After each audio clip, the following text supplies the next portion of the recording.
Venezuela की राजधानी में कई सीरियल धमाके हुए हैं। काराकास में सैन्य अड्डों को निशाना बनाया गया है। वेनेजुएला के राष्ट्रपति निकोलस मादुरो कह रहे हैं कि ये अमेरिका की जो रणनीति है, तेल पर कब्जा करना, उनके जो प्राकृतिक संसाधन है उस पर कब्जा करने की रणनीति है। हालांकि अमेरिका की तरफ से इस पर कोई भी आधिकारिक बयान नहीं आया है, लेकिन खबर क्या है ये हम आपको बता रहे हैं। अमेरिका की तरफ से हमले का अंदेशा है। ट्रंप के आदेश के बाद ये वेनेजुएला पर हमला बताया जा रहा है और इमरजेंसी का ऐलान वेनेजुएला में किया गया है। अमेरिकी अधिकारियों ने हमले की पुष्टि कर दी है।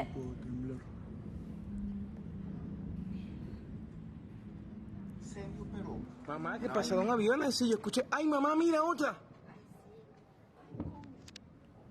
Shit.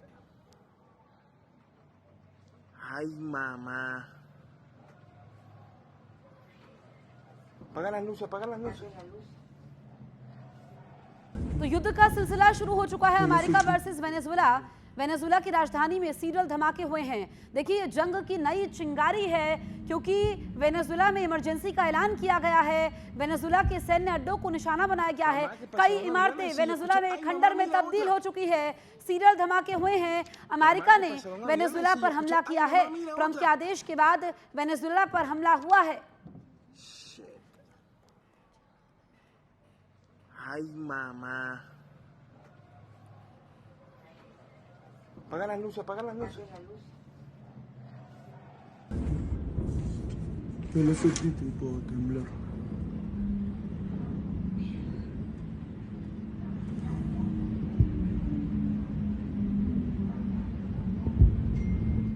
देखो, ये समझना पड़ेगा, वेनेजुएला जो है वो ऑयल रिच कंट्री है और उसके बहुत ज़्यादा ऑयल फील्ड्स हैं, वर्ल्ड के सबसे ज़्यादा। और ये ही अमेरिका को चाहिए क्योंकि किसी समय में जो वेनेजुएला था वो सबसे ज़्यादा ऑयल जो अमेरिका को देता था। मगर अब जो निकोलस मदुरो की जब से गवर्नमेंट आई है उन्होंने ये बंद कर दिया। अब चाइना को 70 to 80% जो ऑयल एक्सपोर्ट करता है वेनेजुएला वो चीन लेता है। और ये सच्चाई है कि अभी जब से डोनाल्ड ट्रंप आए हैं वो यही सोच रहे हैं कि किसी प्रकार से वेनेजुएला में जो अभी रजीम है मुदुरोए निकोलस की उसको चेंज किया जाए, प्रो अमेरिका की वहाँ रजीम ले जाए जाए।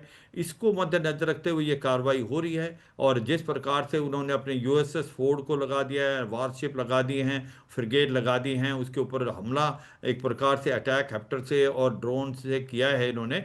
मगर फिजिकली अटैक नहीं करेगा अमेरिका, ऐसा लगता है। और एम ये है कि किसी तरीके से रजीम जी, चेंज हो जाए और ये निकोलस वहाँ से भाग जाएं। और दूसरा उन्होंने मल्टी प्रोन स्ट्रेटेजी से किया है।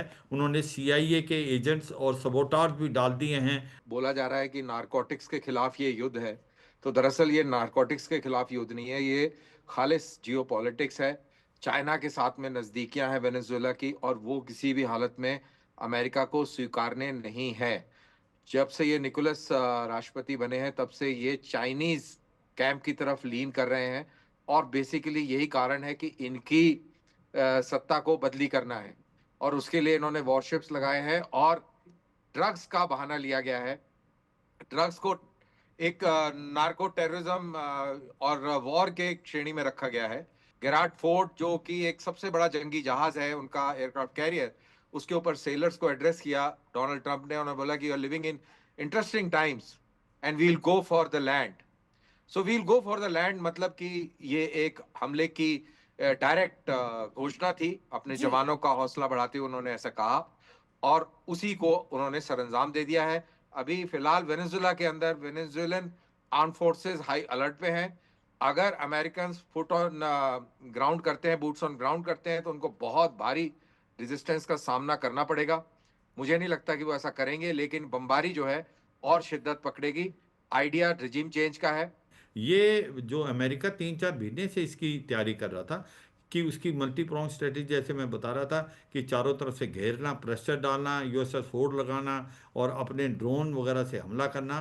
फिजिकली हमला वो नहीं करेगा क्योंकि वो नहीं चाहता कि किसी तरीके से फिजिकल अटैक के, एक तो कैजुअल्टी होने का डर है, एक रूस और चीन और ईरान का भी आने का फिर संदेशा हो सकता है। तो मुझे लगता है एक ऐसा प्रेशर टैक्टिस है कि किसी तरीके से रिजीम चेंज हो, क्योंकि ये सच्चाई है ड्रग्स के का बहाना बनाया जा रहा था। ड्रग्स के लिए बहाना कैसे बनाया इन्होंने? हाँ, लास्ट 2 महीने से वो कह रहे हैं कि जो ड्रग्स की बोट है हमने उनको मार गिराया है। एक प्रकार ये दिखाया जा रहा था कि ड्रग कार्टेल के इन्वॉल्व थे खुद प्रेसिडेंट माइकल जो निकोलस मदुरो है, और दूसरा वो ये दिखाने की कोशिश कर रहे हैं जो असली में क्या है, वो चाहते हैं कि ये जो ऑयल है ये अमेरिका को बेचे। उसके लिए उसने एक तो ड्रोन्स का इस्तेमाल करके, रॉकेट मिसाइल, प्लस जो उसके CIA के एजेंट जी। इन्फिल्ट्रेट कर चुके हैं जो कि वेनेजुला में, उनका इस्तेमाल करके जो सबोटार्स है अंदर से एक प्रकार से रिजीम चेंज की कोशिश करेगा। मुझे लगता है ये एक है इम्पैक्ट। क्या इसके अंदर रूस, चीन और ईरान आ सकते हैं? उसके चांसेस बहुत कम हैं, और इसको अवॉइड करने के लिए America direct physical boots on ground नहीं करेगा, मगर कुछ ना कुछ जरूर कार्रवाई करेगा, कोई ना कोई कदम जरूर उठाएगा। और क्या कदम उठाएगा ये देखना पड़ेगा। क्या वो काउंटर अटैक करेगा, क्या उनकी जो नेवल फोर्सेस अमेरिकन की है क्या उनके ऊपर हमला करेगा, ये देखना होगा। क्योंकि ये अब मुद्रों के लिए भी एक बहुत बड़ी एक इम्तिहान की घड़ी है, और उनको भी अपने देशवासियों को फेस करना है। अगर वो कुछ नहीं करेंगे तो उनके लिए वहां पे खड़ा होना बहुत मुश्किल हो जाएगा। तो मेरे ख्याल से ये उनके लिए एक स्थिति बनी हुई है, और वो क्या कार्रवाई करेंगे ये देखना होगा, लेकिन कार्रवाई वो अवश्य करेंगे। और जैसा मैंने पहले कहा कि ये जियो पॉलिटिक्स है, और इस जियो पॉलिटिक्स के अंदर हम ये जो कार्रवाइयां देख रहे हैं, इस कार्रवाई में और शिद्दत हम आगे आने वाले समय में देखेंगे। कैजुअलिटीज होंगी, और सबसे बड़ा इम्पैक्ट जो इसका होगा वो पूरे के पूरे साउथ अमेरिकन रीजन में होगा। और अमेरिका के इस जो इस तरीके की बदमाशी है उसके खिलाफ लॉन्ग टर्म इम्प्लीकेशंस बहुत गंभीर होंगे, मेक्सिको से लेकर write down till Brazil and Peru and other countries. तो मुझे लगता है कि क्योंकि अमेरिका बड़ी चालबाजी से इसको रिजीम चेंज करने की कोशिश कर रहा है, फिजिकल अटैक नहीं कराएगा, और वो यही बहाना मार रहा है कि कहीं ना कहीं ये ड्रग्स कार्टेल कर रहे हैं, इसको लगा के ये कर रहा है, और ये ज़्यादातर सबोटाज का एक्शन करके कराएगा। क्योंकि डायरेक्ट अगर इसकी इन्वॉल्वमेंट हो तो कहीं ना कहीं रूस, चीन और ईरान भी इसमें आ सकते हैं। मुझे लगता है उसको अवॉइड करेगा ये। और ये सच्चाई है कि आपको ये समझना चाहिए, चीन का बहुत इंटरेस्ट है, इकोनॉमिक इंटरेस्ट उसमें बहुत है, रशिया का भी बड़ा इंटरेस्ट है इसके अंदर, और ईरान भी इनके साथ खड़ा है। पर मुझे अभी भी विश्वास है कि ये रिजीम चेंज चाहते हैं, डायरेक्ट अटैक नहीं करेंगे। अगर आप देखें 2-4 दिन पहले ये निकोलस मदुरो की तरफ से भी एक प्रकार से सिग्नेचर मिल रहे थे कि वो बातचीत करने के लिए तैयार है अमेरिका के, क्योंकि उनको मालूम था कि अमेरिका ने उसके ऊपर हमला करना है बाई जो मिसाइल रॉकेट से, और उसको बड़ा नुकसान हो सकता है। हाँ, अगर वो वापस अटैक करता है, उसकी लिमिटेड रिसोर्सेज हैं। तो मुझे लगता है कि होना क्या है, आने वाले कुछ 1-2-3 दिनों में निकोलस मदुरो की जो गवर्नमेंट है वो शायद कोलैप्स कर जाए, वो या तो सरेंडर कर जाएं या वो देश छोड़ देंगे, और ये सारी कार्रवाई अंदरूनी से होगी। CIA के एजेंट्स हैं, और कुछ ये जो हवाई हमले हो रहे हैं वो भी एक प्रेशर टैक्टिस है। मुझे लगता है ऐसा होने वाला है, इसके अलावा कोई खास नहीं होगा। ठीक है, कितना आप बड़ा रिस्पॉन्ड इंपॉर्टेंट करेगा पॉइंट बता रहे हैं। देखिए, मुझे लगता है जो दर्शक जुड़े होंगे उनको पूरी पिक्चर इसके जरिए क्लियर हो गई होगी। जो दो खास मेहमान हमारे साथ मौजूद हैं, कर्नल दानवीर जो कि मेजर जनरल AK सिवाच बता रहे हैं कि अगर वाकई ऐसा होता है जो अमेरिका चाहता है, और या तो मदुरो देश छोड़ दें या फिर उनकी जो सरकार है वो कोलैप्स कर जाए, तो फिर ये तो अमेरिका की बड़ी जीत के तौर पर इसको देखा जाएगा। देखिए, अमेरिका तो यही चाहता है, लेकिन साथ के साथ क्या ऐसा होगा ये भी एक सवाल है। और दूसरी चीज, इसका तेल की कीमतों पर क्या फर्क पड़ेगा, इसके ऊपर हमारे भारत जैसे मुल्क के ऊपर क्या फर्क पड़ेगा। क्योंकि हम भी वेनेजुएला से तेल खरीदते थे, आई डोंट नो अभी खरीदते हैं कि नहीं खरीदते। और अगर चीन की सप्लाईज पे इफेक्ट पड़ेगा, इम्पैक्ट होगा, तो रशियन ऑयल का कितना रोल और बढ़ेगा, उसका किरदार क्या रहेगा। तो ये सारी चीजों पर भी सोच विचार करना पड़ेगा। और अगर रशियन ऑयल के ऊपर डिपेंडेंस भारत जैसे मुल्कों की, चीन जैसे मुल्क की और बढ़ेगी, तो यूक्रेन। बड़ा इंपॉर्टेंट पॉइंट आप कर्नल दानवीर उठा रहे हैं, लेकिन एक ये ताज़ा तस्वीर सामने आई है जो कि पूरी दुनिया को डरा रही है। ये वेनेजुएला की राजधानी है, और यहाँ पर देखिए किस तरीके से धुएं का गुबार नजर आ रहा है। नुकसान कितना पहुंचा है, नुकसान का आकलन तो बाद में होगा, लेकिन जो ये एयर स्ट्राइक हुई है, किस तरीके से यहाँ पर बम बरसाए गए हैं, इमारतें खंडर में तब्दील हो चुकी है, सैन्य अड्डों को निशाना बनाया गया है। ये वेनेजुएला की राजधानी से तस्वीर सामने आ रही है। Mira, pero ven acá, no se metan para acá, no sabemos qué hay ahí que se corte.